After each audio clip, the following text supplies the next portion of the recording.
Hello, world. Welcome to the Speed Strength Show. I'm Braden. I'm Tommy, and every team sport claims to be the ultimate team sport, but which team sport is actually the ultimate team sport? Interesting. Um, and this, I guess, that's interesting. My first thought is that there's sports that have ultimate in the name, but I guess ultimate frisbee is the only one that's a team sport that has ultimate in the name. That I can think of off the top of my head. Yeah, I can't think of any. That is what it's called, right? Ultimate frisbee? Yeah, I think it's actually just called ultimate. Yeah, they do shorten it. Yeah. Yeah. So I guess that's the easy answer. That wouldn't be my answer, but I guess that's the easy answer. What is your answer then? Or do you want me to go first? I thought a lot about Um, this. okay, I'm sure you did. You were really excited about it last week. I was. Um, ultimate team sport. I don't know. I guess if I'm thinking about what would make a team sport the most ultimate, it would be like one person can't carry the team. You know what I mean? Like in basketball, if you have one really, really good player, then sometimes they can just dominate.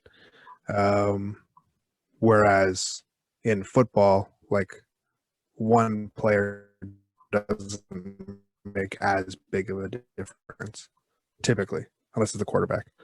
Um, so that's kind of maybe where I would go. Yeah, I don't know. Maybe I would say football. That's probably biased. That's my answer for now. I want to hear what you have in your rationale. So I actually went the opposite way of you. So you were talking about trying to find, if the sport can be dominated by one individual, probably doesn't make it a very big like team sport thing. I was trying to think of the sports where can one person completely screw it up for you and cost the entire team um, some sort of uh, like cost them the entire event. So my choice was to go with either um, endurance race car driving, or I actually did some research, and apparently there is pairs that play billiards or pool. So my thought was, in the racing, one driver can make a mistake, wreck the car, and you are completely done for the race. Or in pairs billiards, you can sink the eight ball and instantly cause your team to lose. So to me, those are the ultimate team sports because at any moment, any given action you do could potentially cost your entire team the game. So that was the reason I went with those two. And I did give it a little bit of, well, probably too much thought, but that was my rationale behind picking one of those two sports. Interesting. So basically, no room for error is like you're fully 100% dependent upon like you cannot potentially you cannot cover your teammate's mistake at all. Yeah, so like if we're playing billiards together on a team, I have to just hope that you don't sink the eight ball, and vice versa. You have to hope that I don't sink the eight ball because you could be sinking every one of the pool balls in order, boom, boom, boom, boom, and then it's my turn to go. We could be well in the lead, and then I sink the eight ball, and we instantly lose, and I've just cost our team the game. And same thing with the race car driving. You could send out driver number one, and they could be lapping cars, they could be flying around. You put in driver number two, and they total the car. You're out of the race. Mm-hmm. So no matter how well you're doing, no matter what lead you have, you can instantly be removed from the competition. And so that's why to me, those are maybe examples of the ultimate team game. I mean, I guess I feel like maybe you could say that about anything though. Like I guess it's most obvious in things like that. Like any other relay race, you could say that about. Like if you're talking about the 4x1 and really in other sports. Where as what you're talking about with this one, like if you sink the eight ball, that's like one, like the cue slips a little bit and you sink the eight ball and you lose, versus one player in other sports could have that much power, but it would take them a lot of a lot of mistakes to force the team to lose. You know what I mean? Like you'd have to, as a quarterback, you throw a bunch of interceptions, have the same level of impact versus just like one interception could potentially. But I mean, Yeah, there's so many that's an more interesting events. concept. There's so many more events in that. Like the time frame is the way that I looked at it. That, like, sure, you could put losing a soccer game on the player who had to take the final penalty kick, but there was still 120 minutes of football or soccer, depending on where you are in the world. There was still 90 minutes of regular time and 30 minutes of overtime, and 4 other penalty kicks before that led to the moment you had to take that final penalty kick. So that one individual action was the last play of the game that you ended up losing, but it's not actually the play that cost you the game. And you could make a huge blunder, if I'm sticking with soccer or football's example. In the opening 30 seconds of the game, you could score an own goal on yourself. You've disadvantaged your team, you're down 1-0, but you still have the rest of the game to climb back into it and score goals and get your team back into it. Is where, like, what I'm talking about here are game-ending mistakes. I sink the 8-ball for us in billiards. That's it. We don't get a second chance. That's like it's a fatal mistake in terms of playing the game. So that's why, to me, those are the two that I thought of that are team sports. Perhaps there's other sports out there with the same concept where a certain mistake leads to an instant game over and elimination.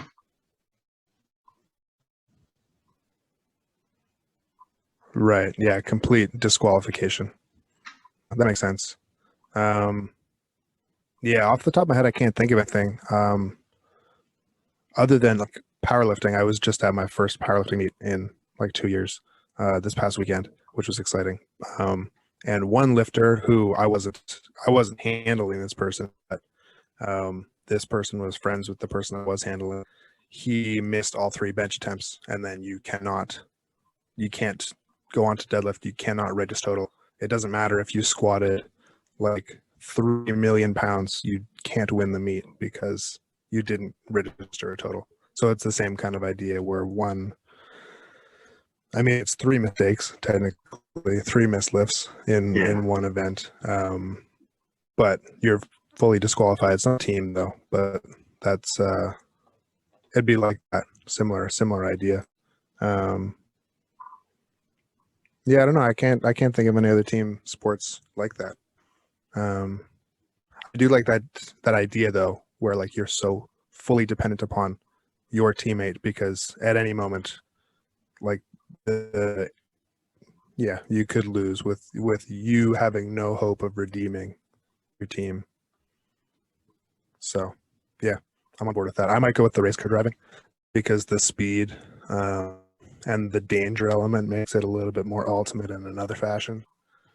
There's more risk in race car driving than billiards. Yeah.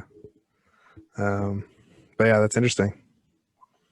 I don't know how I ended up thinking about this. It was you know what it was? This was actually a while ago when I was watching. I was watching an endurance race, and the team way out in the lead. Buddy took over the car and just like wiped it. And so then the other 3 drivers in the garage that had finished driving are like, great, we did our job. We put the car in first place. We were going to win. And like they're sitting in the garage just watching the car drive around. You're completely helpless. And Buddy had been the car, and well, that's your race over. Yeah. So, and through no fault of their own, the rest of the team had done a great job. And I guess the same goes with the pit crew, because there are certain mistakes you can make in the pit lane that get you disqualified from the race. So if you drive the car in and then they, an unsafe release, and then you get black flagged, you're out of the race because your pit crew made a mistake. So, I guess there's also that element, like it's anybody could cost you. Yeah, I guess so. Could cost you that. Yeah, that's interesting. That's very interesting. Yeah, I didn't know that. My entire exposure to endurance racing is Ford versus Ferrari, the movie, which was quite good, I thought. Very good movie. Yeah, but yeah, that was a solid one. I'd be interested to hear like other people's takes on that question, because I feel like you could take it in a lot of different ways. But yeah, that's it for this intro anyway. People won't know by now because there's only the two of us talking, but we do have a guest today, which was a really, really great conversation, but we were pressed for time on that day. So we only recorded the meat of the episode, doing the intro and outro separately. So yeah, on to the episode. Hope everyone enjoys. So we're welcoming Andrew Hopf onto the show, head strength coach at all our alma maters, I think, at the University of Waterloo. So kind of nice to have this Waterloo crew together for this episode. So Hopf, why don't you just take a couple minutes, maybe tell us how you got into coaching, what made you get into coaching, and how you've ended up where you're at right now. Well, first, thanks for having me on. I think it's awesome as two alumni. You guys are doing this initiative, and some of the guests that you guys have had on before, I have some big shoes to fill. So thank you guys for having me on, and thank you both for, I would say, playing a big role in even prior to me getting this role, starting to build momentum in the strength conditioning world here at Waterloo. Like I guess my origin story, if you will, like if you can't play coach, that was the sort of thing. So I grew up in Cambridge, Ontario. You can't tell through this video and through this audio, but I'm not the biggest guy in the world, whopping 5'8". So when I was growing up, I was, often cut from a lot of hockey teams because of my size. I just wasn't the biggest kid. So I remember numerous times, especially, probably when you start to hit 13 years old, and I thought I had the talent, I thought I had the skill, but I just wasn't big enough. And at that point in hockey, size spoke volumes. So I didn't know how to digest that. So you come home and and a lot of times in tears, not knowing what that meant. My mom and dad would say, bigger, bigger, stronger, stronger, faster, faster, like control what you can control. So that started to lead me down the path of thinking about what could I do to give myself the best possible chance to be bigger, bigger, stronger, stronger, faster, faster. And at 13, even younger, 8 years old, I didn't know what that meant. My dad would take me over to the police station. My dad was the operations manager for the Waterloo Regional Police, and we'd be able to go over and use the gym a little bit there, and not knowing what the heck I was doing, running hills, putting the car in neutral and putting my rollerblades on and pushing the car around our cul-de-sac, like stupid stuff. But it got me to the mindset of, what can I do to give my body the best possible chance to succeed? So I played multiple sports in high school. Loved the just playing a lot of sports. I played 4 years of junior D, junior C hockey, not a crazy level, but I still had aspirations of playing collegiate hockey, which was actually why I came to Waterloo. It was because I got recruited to play here. So came full intention of playing varsity. New coach came on, who probably knew a thing or two more about hockey, and decided they wanted to get some better hockey players and started to get some OHL players.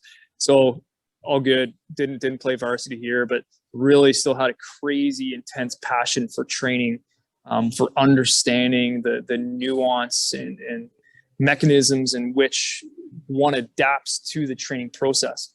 So started to take a deep dive into physiology, predominantly physiology, muscle physiology. Got to a point where I was in my 4th year, not knowing really what I wanted to do. I was doing some personal training with, stay-at-home parents and people who needed that type of support within the Waterloo region. Still hadn't really got my feet wet in the hockey world or the strength conditioning world per se.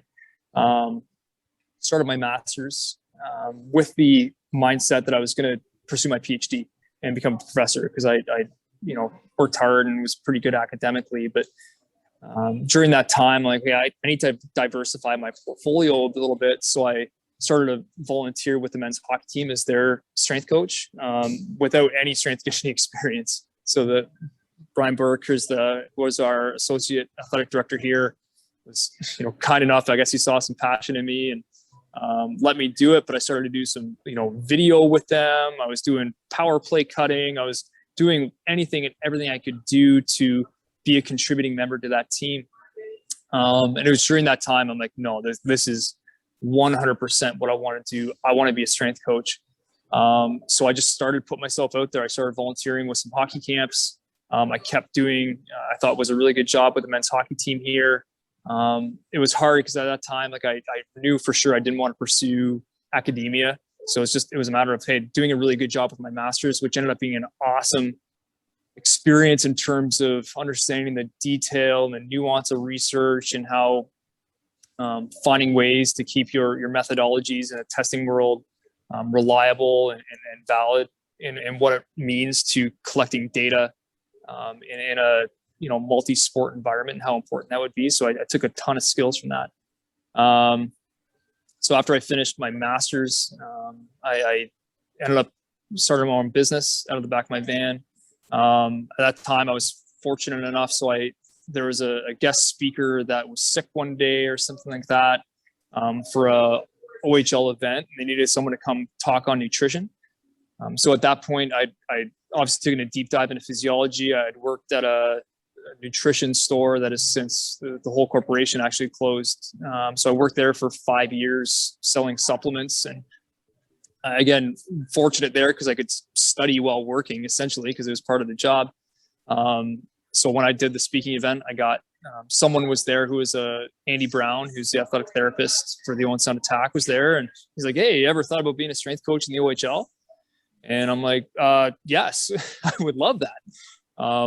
So met with Dale DeGray, who's still the GM in Owen Sound, and that was, I guess now we're dating back to 2010. Got the job. I was by no means, like, I had my CSCS, I had my master's, but I was a bad strength coach. Like I did not know what I was doing. Technically, I wasn't that great. I had a lot of passion, that's for sure. And I would say I fit well in the dressing room. But that first year we won the OHL championship, which, probably poorly founded some confidence and some street cred for me. And then kind of that gave me some other opportunities to volunteer, start with the Toronto Maple Leafs. The business kept growing. The Owen Sound Attack stuff kept growing. Fast forward to 2016, where I had a phone call with Brian Burke, our associate AD here at Waterloo, and he's like, "Hey, we have this opportunity coming up. Would you be interested?" I said, "Yeah, I think I would." The collegiate experience had always been something I wanted to pursue. I didn't have experience growing a collegiate program, but I had experience growing a business, and I wanted to come in and build a curriculum and a culture and a mindset, and to be able to do that at my alma mater was going to be a pretty awesome experience. So I'm fortunate enough to get the opportunity to do that. Originally, the position was only supposed to be for 5 teams. It's since then grown to 6 teams plus consulting for our other tier 2 sports, plus having a student coach program, plus teaching soon.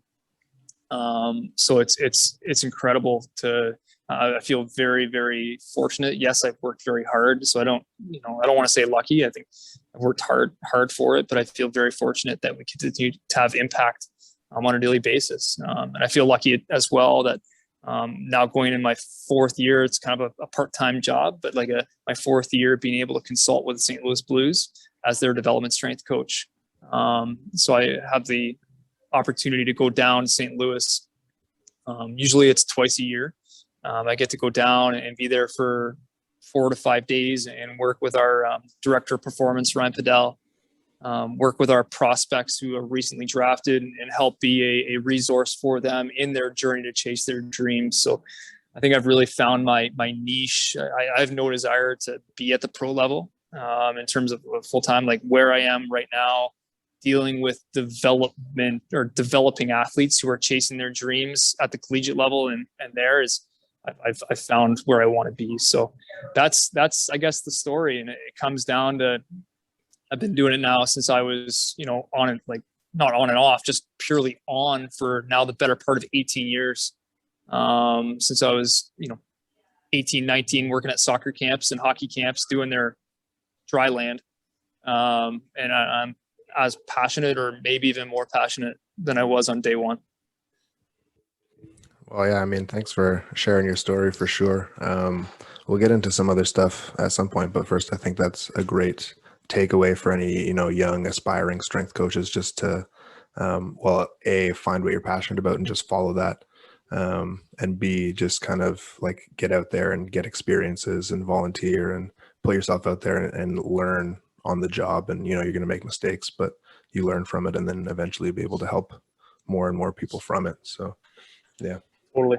Yeah. I think that's the one thing that helped me along the way. Like I had a conversation with someone yesterday about the idea of being a good fit, having the capabilities, like being capable, being reliable, being dependent, and then continuing to, be passionate about what you do. And I think if you're looking at, if you're looking at building out your skill sets, you have to build a network of people that are championing you as a resource for them.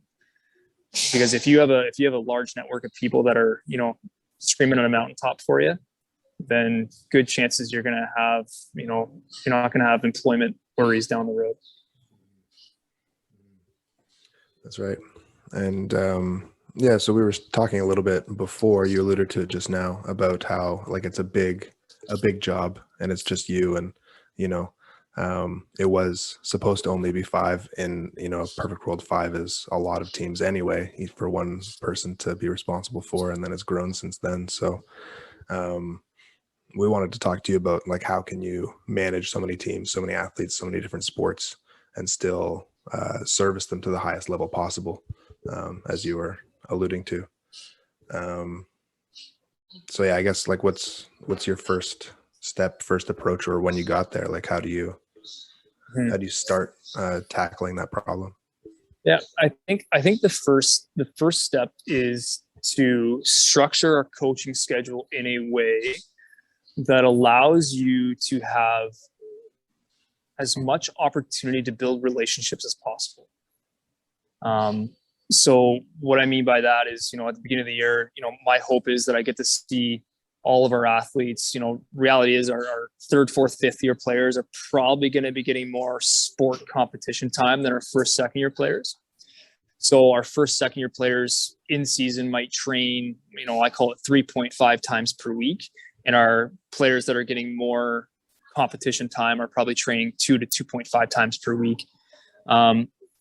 So set up the schedule in such a way that you get to have as much, maybe not one-on-one time, because that's not feasible with 230 athletes, but as much interaction time with the athletes as possible.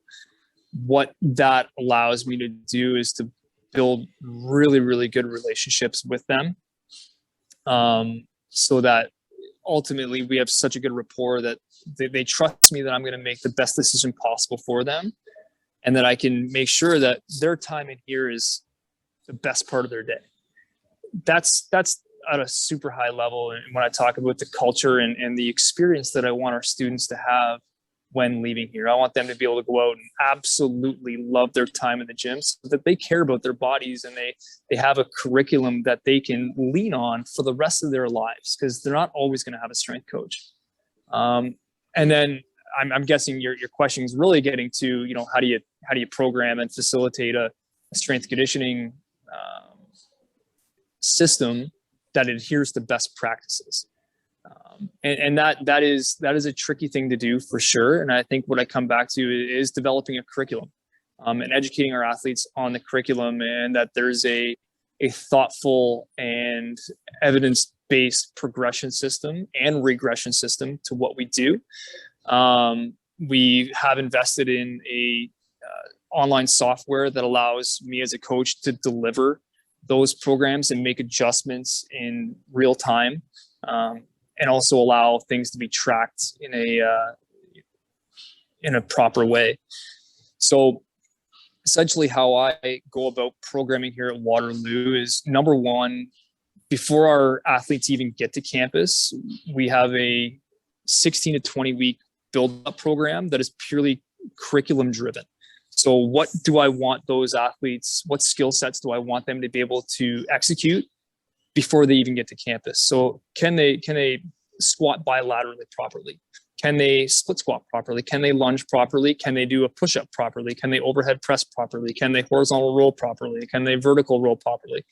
Do they know what a skip is? Do they know what a power skip is? Do they know what a shuffle is? Do they know what a jump compared to a hop compared to a bound is?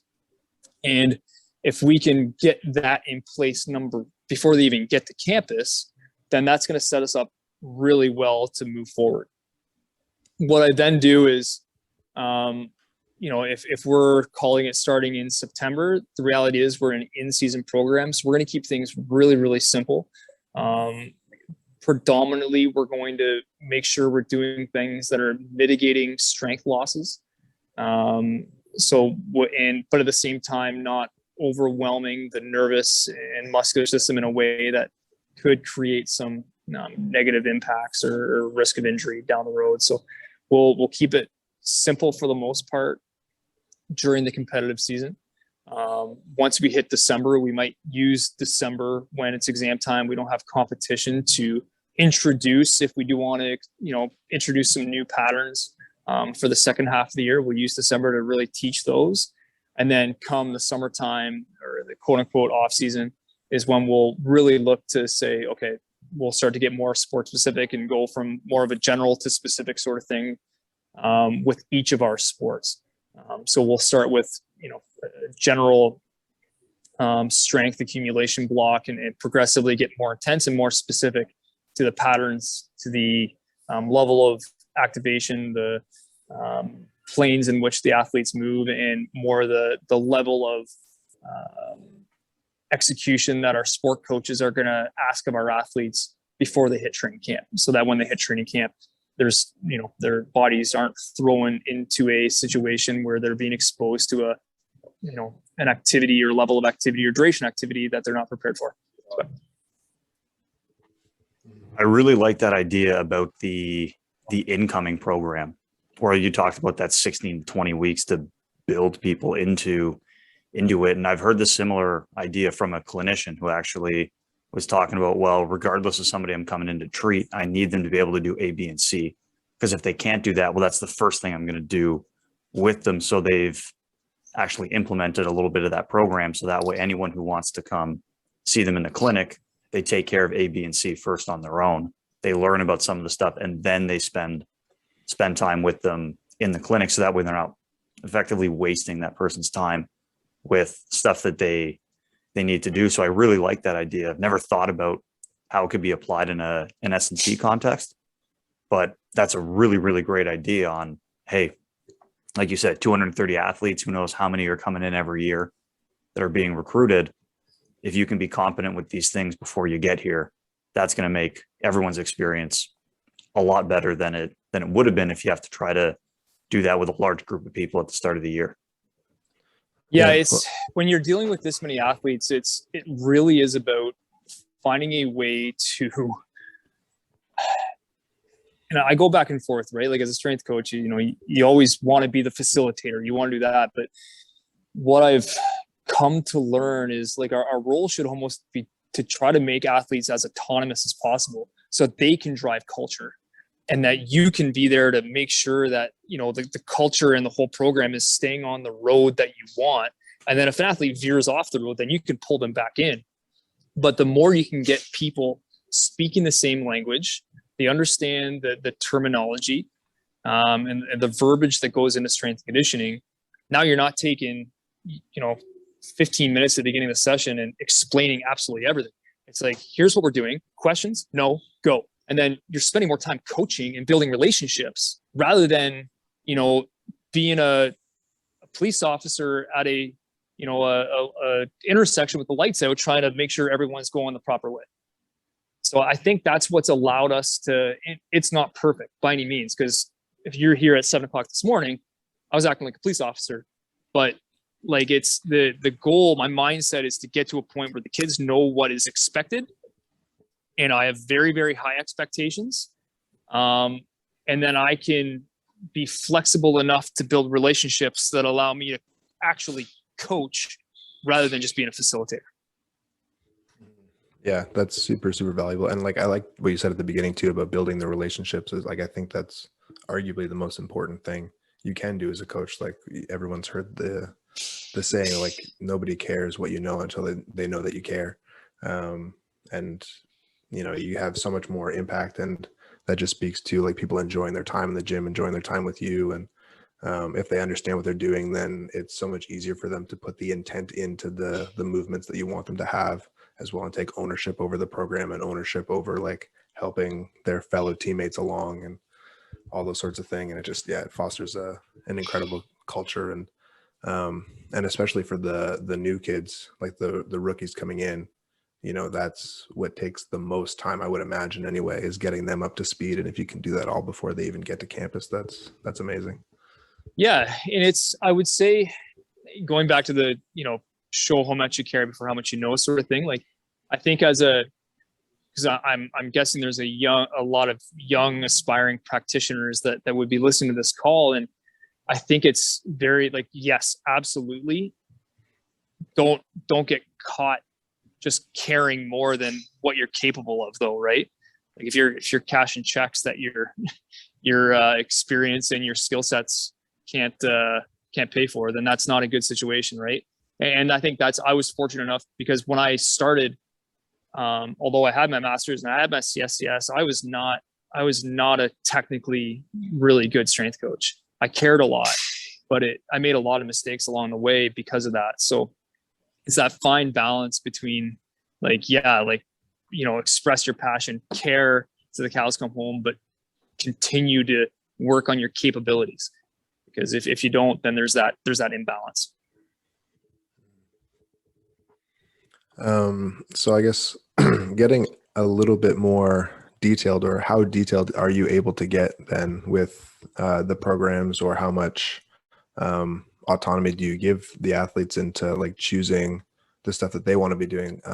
Just with a big program, so many athletes, so many teams, even if it's just one team, but like a big team like football, it's challenges individualizing programs and giving the specific athletes what do they need, and even figuring out what they need. The assessment piece is hard in a large group like that as well. So 100%. So I would say, and there's a couple different situations here on campus. So, and I would say this is probably the same across the entire youth sport landscape, is that we have a lot of athletes that come in who may have 1 to 2 years true strength conditioning experience.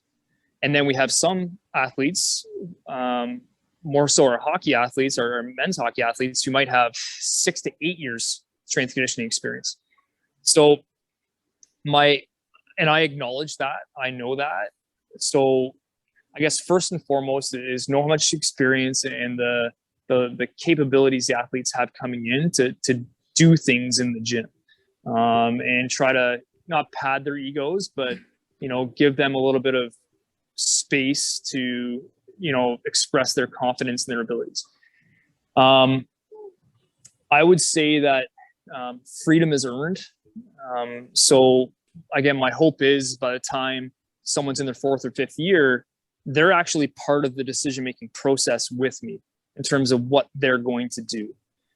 Because again, when they graduate from here, unless they're turning pro, they're not going to have a strength coach on their own. So I want them, by the time they're graduating, we're kind of talking about things together. So what I do in general is I build a kind of a master framework, say, here's how I want the program to do. Here are the major attributes that I want to, you know, create adaptation for.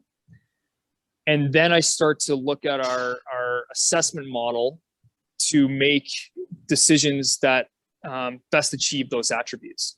So, for example, if we're looking at across the board, if we're saying, hey, a counter movement jump is a very important tool to assess one's power development abilities.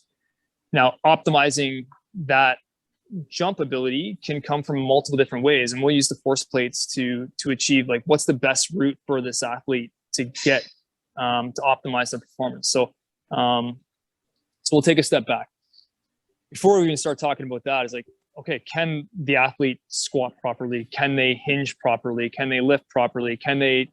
Do they have the ability to have the capabilities to implement the curriculum of strength conditioning?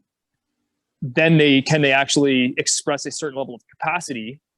And then once they kind of check those two boxes in the general strength conditioning curriculum, then we'll look at what, everyone says KPIs as a key performance indicator, but what if we looked at it like, what's a key performance inhibitor? Like, what's inhibiting them from optimizing their performance?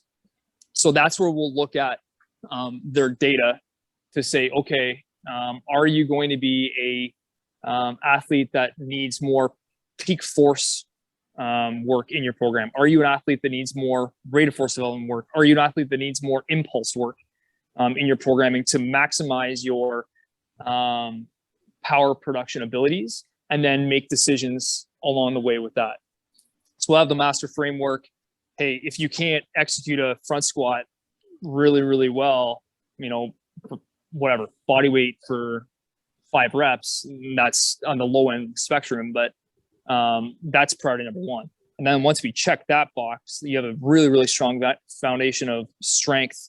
You have a really strong foundation of locomotive abilities. Then we'll start to talk about, okay, what's inhibiting you from really maximizing your performance? And I would say for a lot of our athletes, like, those conversations don't happen till 3rd or 4th year. So that allows me to, I guess, scale the program without it being overwhelming, because it's not feasible to write 230 individualized programs. But if you have a framework in place, then you can make the necessary progressions, regressions, lateralizations based on what's going to be best for that athlete. Yeah, I mean, that makes a lot of sense, especially to build the base, like the movement base, and then, the general strength base, general work capacity base, and then getting into the things that would be more, I guess I think of it like athletic specific, like what does that athlete need to be a better athlete? And then eventually what does that athlete need to be a better athlete in their sport? Yeah. I like the idea too about like performance inhibitors. I've heard a lot of people talk about like the low hanging fruit. What's the thing? Yeah, that's like the lowest, easiest to improve. That's going to give you the biggest bang for their buck to, and having those key performance indicators as like, this is a measure of performance that we want to improve, or an adaptation we're going after. And then what is in the way of that. I like that thought process for sure. And I think what's also important is that, going back to the data collection and the evaluation processes, again, like, I don't view the data collection process as a means to just collect data and evaluate post hoc. Like, I want to use my data as a teaching tool all the time. So when we're going into a new training block and I'm asking someone to do whatever, a banded counter movement jump or a catapult jump, like whatever it is, like, I want to be able to use that athlete's testing data relative to where I ultimately want them to be to help reinforce, this is why we're doing this. And this is why when I ask you to execute something a certain way, here's exactly why this is why we're doing it. So I use that as much as possible. And I think that's, part of the idea of getting as much the culture, the systems in place so that you can have those conversations as often as possible. One thing I'd love to ask you, I really like that idea. And I think, one of the things, like, they're all university athletes, as much as they're playing different sports and this and that. Like you said, a lot of them probably don't have a huge training age in the weight room. They're all dealing with university stress. They're all dealing with chaotic schedules, and there's probably a lot more of them that are in a similar situation than a different situation. But always one, group of people you have to have conversations with are the sport coaches. So you work with a lot of different sport coaches who are focused on their particular sport. So I think what would be great to hear for young strength coaches is, how do you navigate those conversations in a situation where you're working for a number of teams. It's a lot easier if you're one strength coach working for one particular team to make it quote unquote sport specific or address exactly what they need. Much more of a challenge in your scenario. And you've obviously done a good job over the last 4 years of having those conversations with the program you've been building. Yeah. Yeah, it's a good question. I'll try to be as candid and open as I can with this. So I would say when I first came in, I did a good job, but if I were to do it all over again, I would say I would be more vulnerable, and I would be more less ego driven. I came in, I'm an OHL strength coach, I knew this and that, and I think it didn't open my mind to the value and the information experience that sport coaches can give us as strength coaches. So again, if I were to do it all over again, we've done a good job. I have very good relationships with our sport coaches. But how we go about it is we're all busy, first off. It's, the last thing you want is, a year goes by and you have one conversation with a sport coach and you see him, again in a year. So what we try to do, obviously we're dealing with a lot of teams. We're at a spot in Waterloo where we're going to, be able to facilitate this in a space that is, our space for a certain period of time. And so we're going to have our strength conditioning hours throughout the day that unfortunately probably won't be in conjunction with practice times. And that's probably a conversation for a different day. But how we go about it is I meet with the sport coaches at least once a week. Say, hey, what are you seeing? What are you feeling? I'm not going to make a left or right turn in our curriculum or our programming because the sport coach says, hey, this person needs to be more reactive, and just flip them to that program. It needs to come back to best practices and proper progression. But it's just having ongoing conversations.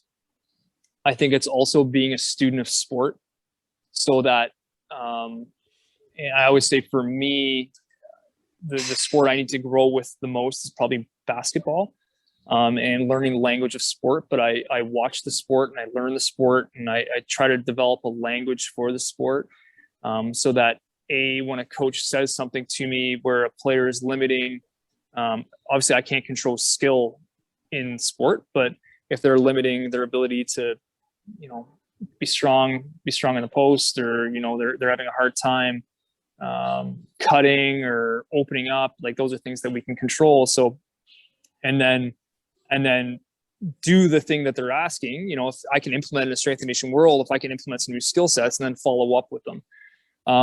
So I guess at the end of the day, your question was, how do you navigate it with the sport coaches? And it's being,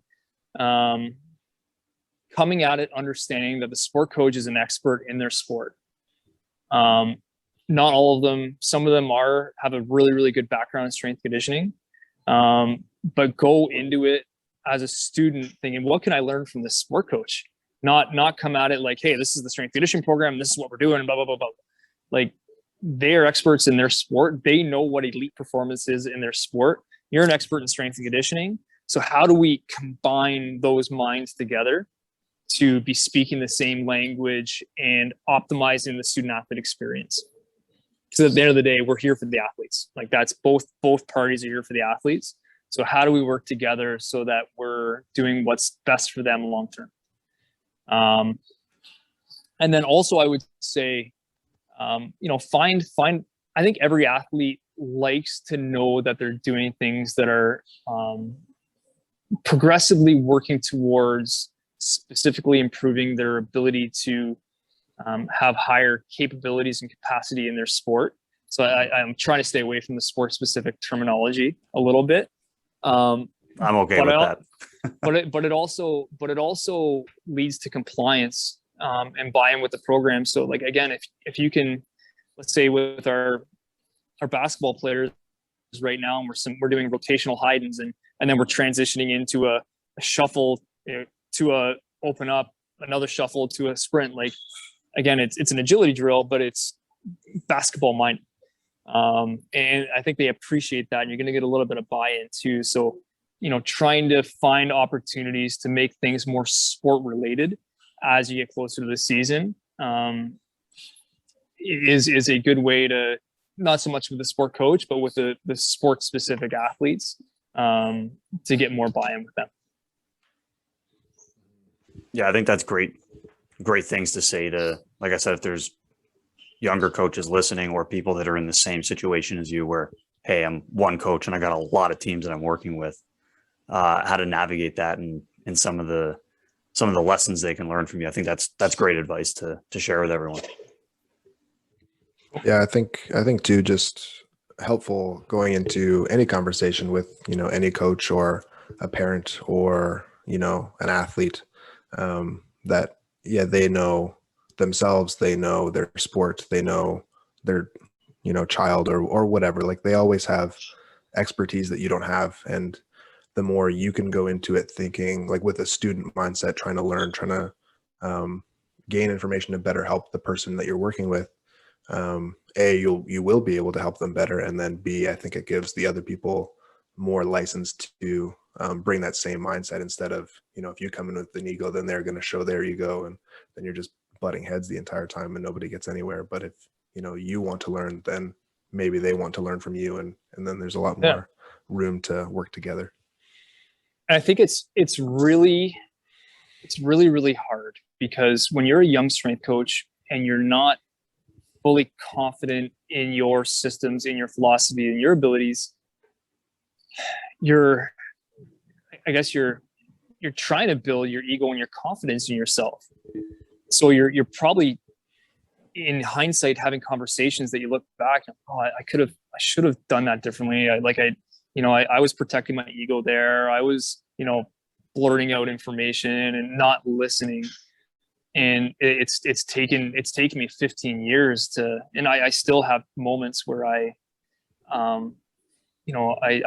do get defensive, or it's like, hold on a second. No. Like, if you go into it with the common goal of you're just trying to help the athlete, you're just trying to learn from each other and create the best possible experience.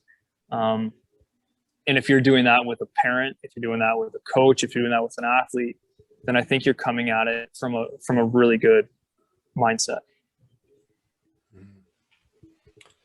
I'm interested too in like the way that you help teach, I guess, first, actually, I'm interested in the assessment piece, because you said the data collection helps inform the way that you teach the athletes and how they need to progress and things like that. So what does your assessment piece, or like the testing, monitoring, all that sort of stuff that you do, what does that look like?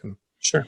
So we will do our major assessment process 3 to 4 times a year. Across the board, we'll have a measure of, so we'll do force plate counter movement jump. And we'll use that as a metric to explore vertical power development. And then the other variables that come, or metrics that come from that assessment. All of our sports will do a broad jump, standing long jump. We'll then do a measure of acceleration. So we'll do a 15-meter sprint. We will then do a chin-up test to a metronome at 30 beats per minute. So 13 reps per minute. For some athletes, that will be a max upper body strength test. For other athletes, that'll be a strength endurance test. We'll then do some sort of movement evaluation in conjunction with our therapy team here at Waterloo. So that'll include, versions of some mobility screening. We'll do things in a dynamic world. So we'll film, video the counter movement jump on the force plate, and then compare that information back to left to right asymmetries. We'll then do probably some sort of sports specific physical capacity evaluation. So for example, in hockey, we'll do a goal line to blue line sprint, and we'll measure acceleration and velocity profiling. We'll do our conditioning on the ice, and then we'll do same with our court sports. Is we'll do our conditioning tests on court, and then do that throughout the year. We'll then also do force plate testing weekly during the competitive season, and then we'll be doing chin-up testing bi-weekly, just as one of their sets in their program. And we do that so that, again, we're just continually having conversations to say, hey, like, you know, this matters, and we're going to measure what matters, and we're going to use that as teaching tools to say, you know, at the end of the day, we don't want to see decrements throughout the year, that's for sure. If we have opportunity to progress a certain metric, then we'll find avenues to do that, and just reinforce. Everything is to reinforce training habits.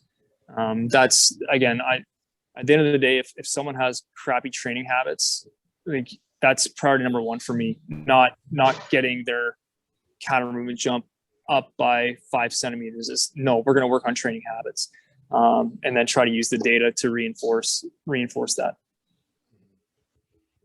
So yeah, so it's a matter of we collect things on a collegiate level. So again, that would be our force plate jumps, our broad jump, our sprint, and our chin up. And then sports have a little bit of autonomy to decide if there is a metric or test that will inform the coach and inform the athlete about, you know, what, you know, does a certain metric align with the system of play they want to be able to implement. If that makes sense.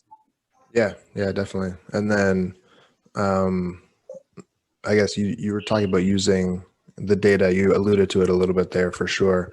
In like a week to week kind of enforcing the training habits. This is why this is important.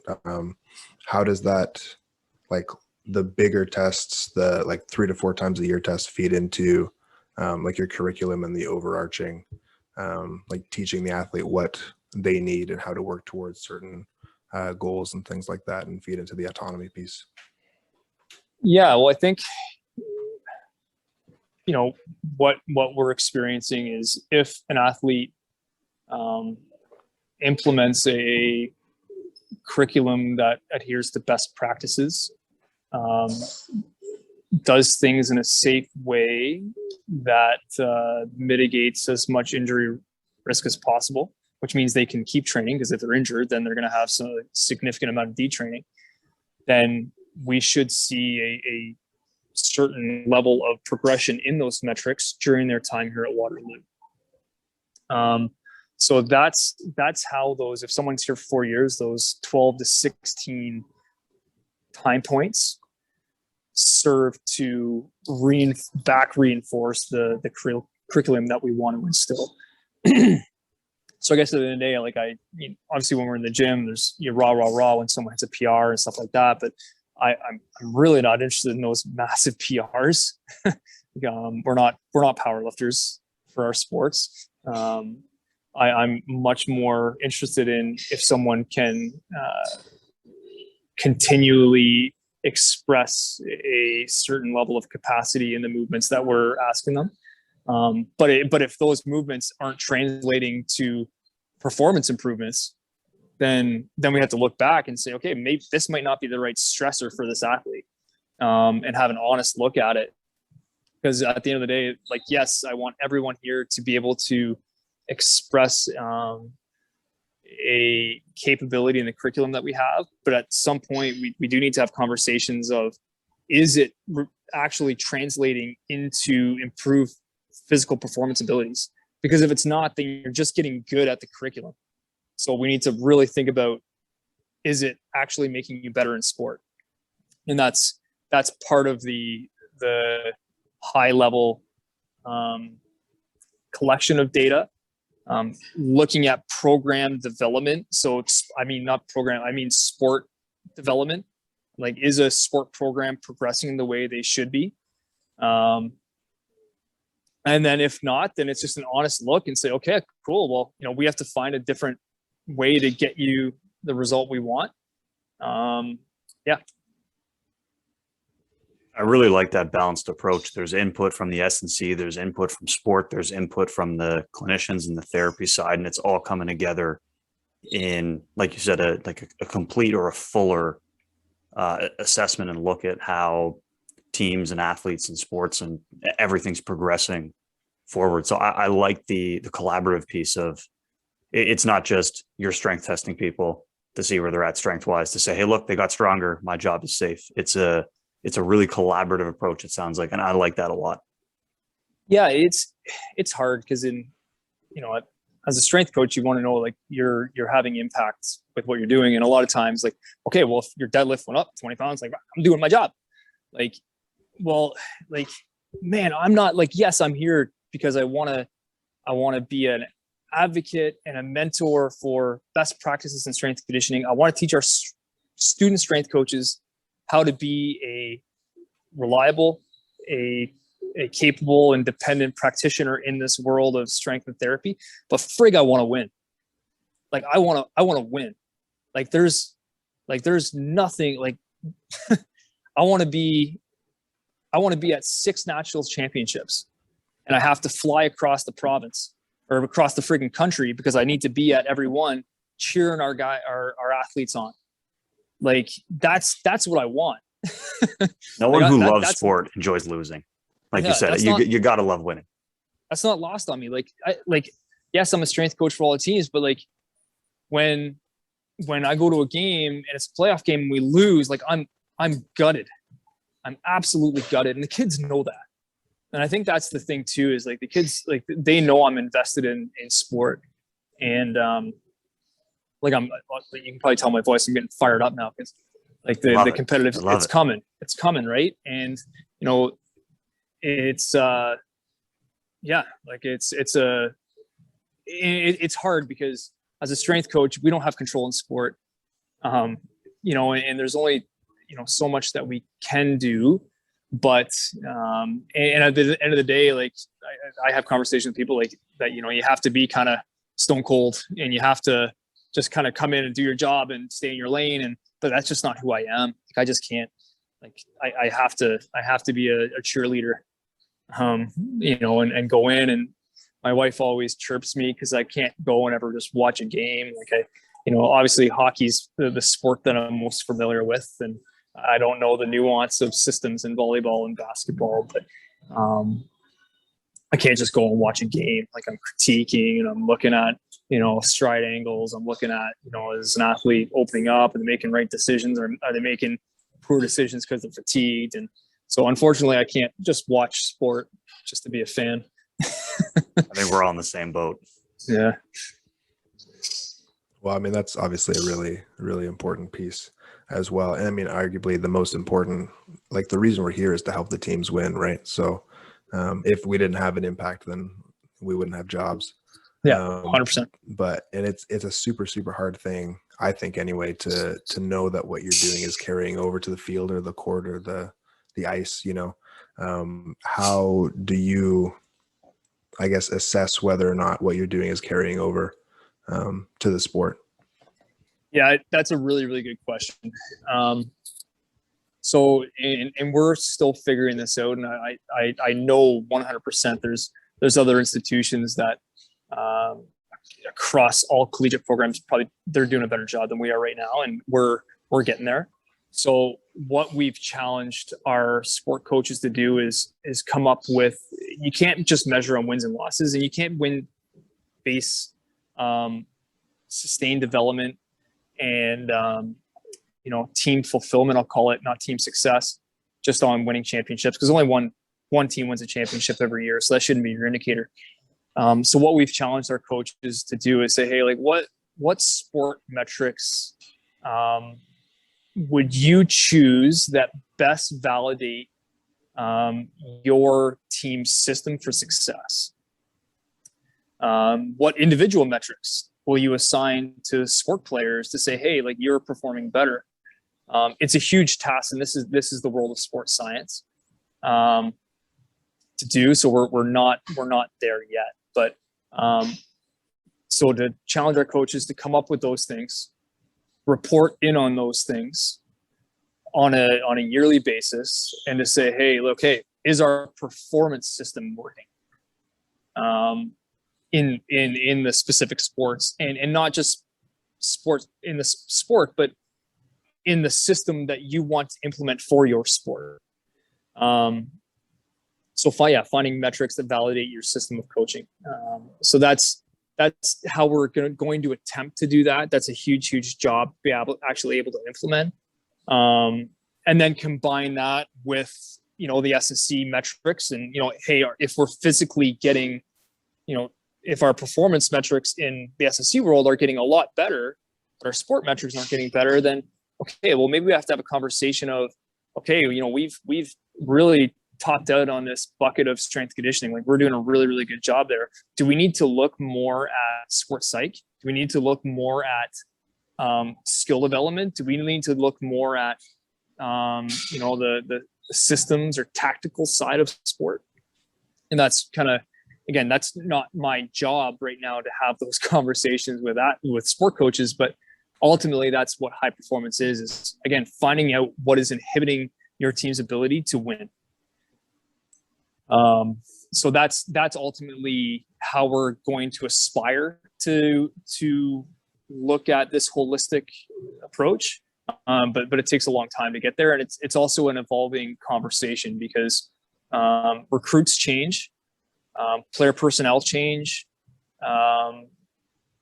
your competitors change. So the metrics in which you use might change year over year, which is then hard to evaluate program success longitudinally if you're only, measuring things every 2 or 3 years. Yeah, I mean, I think that's a really great way to approach the problem anyway. Yep. Definitely, like, it's a hard problem to solve, and it takes time and years and a lot of experience to see that stuff. But asking the right questions is the first step anyway. But anyway, I think that was a great chat. I know you got to go, so we won't take up any more of your time. But thank you. Absolutely. Thank you for coming on. And before you go, is there anything you want to share or plug or point people to? Not really. Like I'm excited for the development that we have going on here at Waterloo. We're going to be implementing a strength conditioning course at an undergrad level, and I have aspirations of creating a graduate stream that prospective students can come and do their master's work here and get some experiential based strength conditioning work.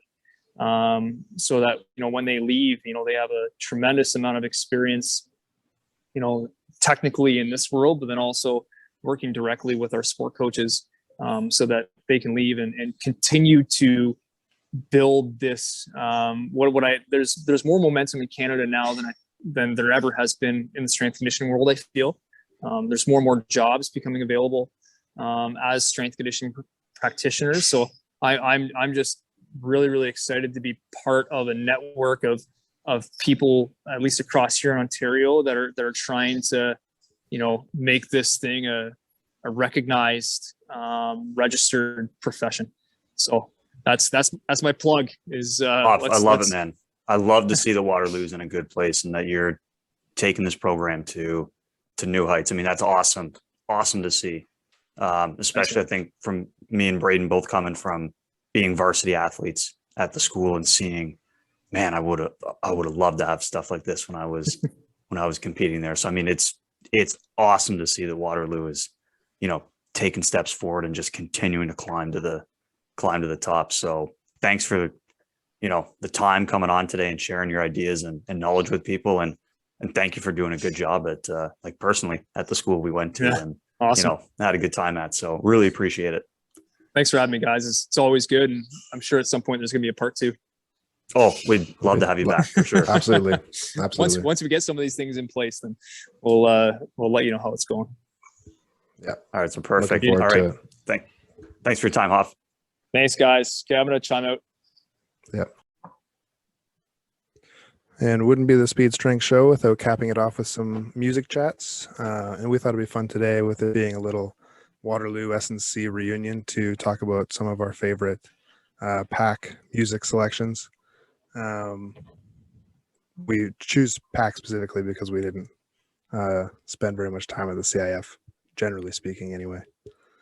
Well, and the other thing too is the speaker wasn't super accessible there because the radio unit was actually in a different room. Yeah. It played on the speakers in SIF, so it wasn't the same where you could like choose the music like very easily. You had to walk to a different room and change the music. So that was a little there better also, and with Pack, there was at one point anyway an option to hook up an iPod or a phone or something to the speaker, which I don't think we ever could do that in SIF. No, and I mean, eventually in Pack we didn't do that because I think there was enough profanity that littered the airwaves there that privilege got taken away relatively quickly. Yes, that's right. But yeah, I don't know. For me, man, it was Octane all the time. I think I messed around with a little bit of other stuff, but as soon as I found Octane, I was like, oh, this is what we need to be listening to. Yeah, Octane I think seemed to be the fan favorite in there. I feel like most people were happy if that was on there. I think even amongst most of the the more senior staff, that was like the accepted default channel that was played. Anytime I was working in there, I was always an Ozzy's Boneyard kind of guy. It had more of the 70s, 80s.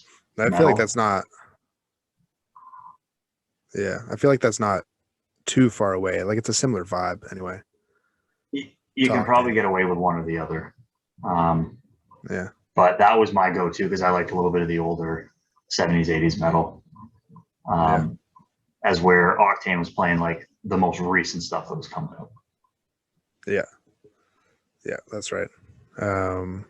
Yeah, and some of the stuff that you were mentioning, man, what was that group you mentioned the other day that it did have like a bit of that like 70s feel? Oh, Volbeat. It's new. Had like the old school Volbeat, that's right. Mixed with Metallica kind of feel. Yeah, Volbeat was popular on Octane. Volbeat was nice. I liked Hailstorm. I liked Hailstorm a lot. What a great band. There was, man, I'm trying to remember. I can't remember all the names of all of them. I like the songs. The songs come to me right away. Like I can hear them in my head, but I can't quite remember all the bands that were on there. There were so many. Yeah. But yeah, that was a good time. And then I remember we had a playlist back when we could. I know exactly when where we you're could going play with the this. phone. We had you, me, and Jake had a playlist that we would go. It had all our like PR songs on it too, and then a lot of the Octane favorites and stuff.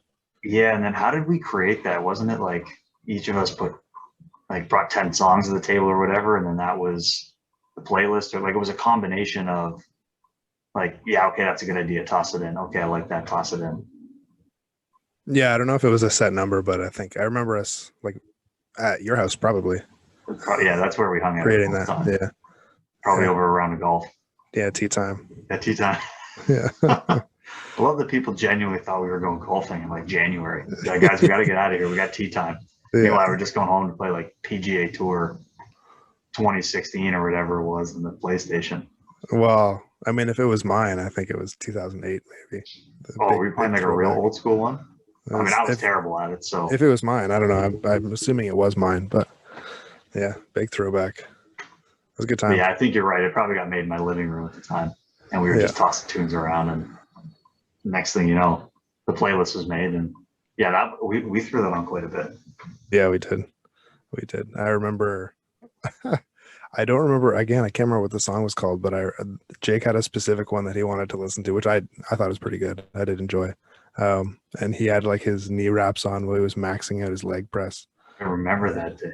Yeah. I remember that. And I'm pretty sure that leg press was, I think that was the month before, that was the first time I tried that like type 2 hypertrophy stuff. Yeah, it was, and it was right like around super heavy. And then the last rep was like designed to be so heavy that you failed. But Yeah. you failed to like 3 or 4 reps. So he had like 900 pounds or whatever on the leg press. He straps on his knee sleeves. He goes into the office and blasts the tune. And then he's trying to like just absolutely annihilate himself on the leg press. I remember that. And we were all like standing by on that sled because like we don't need him to pin and kill himself here with this thing. So yeah, good music memories in that place, man. For sure. It was a good time. It was a good time. Mm-hmm. Did you have like an all-time favorite, like from that playlist, like a favorite song from that playlist, or from Ozzy's Boneyard or from Octane? I feel like from all of them. I think Ozzy's Boneyard there were a lot of bands I probably would have never heard of without Ozzy's Boneyard. Queensryche is probably the first one that pops into my mind. Mm-hmm. Progressive metal band from the 80s. Definitely Octane was the first place I heard the band Ghost. Talked about Ghost before, kind of that poppy metal band. Okay. That was my first exposure to Ghost. And then on the playlist that we created, there was a song by Yellow Wolf, Let's Go. That's what it was. And that was, I had never heard that song before. I think that was Jake who suggested we toss that on there. And that tune's an absolute banger. So if you're asking me for like the favorites from that, those are, of those different places I was listening, those would be the 3 that immediately pop into my mind. Nice. Very nice.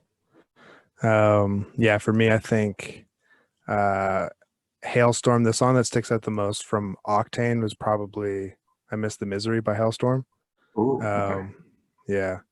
And on that playlist, this was one of my contributions, but Blood by In This Moment was well, I mean, I'm not hitting PRs anytime soon, but will forever be my all-time PR song and like third deadlift out of meat song. For sure. Gets me fired up. Yeah, good times, man. Good times. But yeah, we had a lot of fun talking with Hopf today. Yeah. Or well, I mean, when we did talk to him, but way back in this episode. And we hope apologies to Hopf for us getting this out so late. Oh, it's all good. He understands. He needed to record it early before he got trapped into the varsity season. So that's true, yeah. But yeah, so yeah, thanks to him again, and hope everyone enjoyed it. And we will look forward to having him back at some point. Until Absolutely. then, if anybody has questions, concerns, comments, let us know. Speed Strength Show, Speed Strength Performance, or Braden Southern on Instagram. Or if you want to let us know what your PR song is, it's cool too. Yeah, for sure. Always looking for music suggestions, especially me, very music, low music knowledge over here. So if someone has something that they think is good, then let me know. So I'll check it out and maybe push it on the next episode. But yeah, until then, thanks for coming along, world. That was the Speed Strength Show. And we'll see you next time. Peace.